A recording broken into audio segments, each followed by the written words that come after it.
సత్యం కుంభకోణం కేసులో నిందితులందరినీ దోషులుగా తేల్చింది సిబిఐ ప్రత్యేక కోర్టు. రామలింగరాజుతో సహా మిగతా వాళ్లను దోషులుగా తీర్పునిచ్చింది. గతేడాది అక్టోబర్లోనే విచారణ పూర్తయిన తీర్పును రిజర్వ్ లో ఉంచింది కోర్టు. ఈ కేసులో సత్యం కంప్యూటర్స్ చైర్మన్ రామలింగరాజు, ఆయన తమ్ముడు రామరాజు, ఇతర నిందితుల్ని దోషులుగా ప్రకటించింది.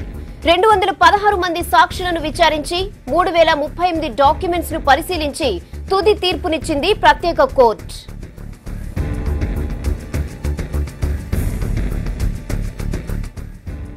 2009 జనవరి 7న వెలుగులోకి వచ్చిన ఈ కేసును ముందుగా సిఐడి దర్యాప్తు చేసింది.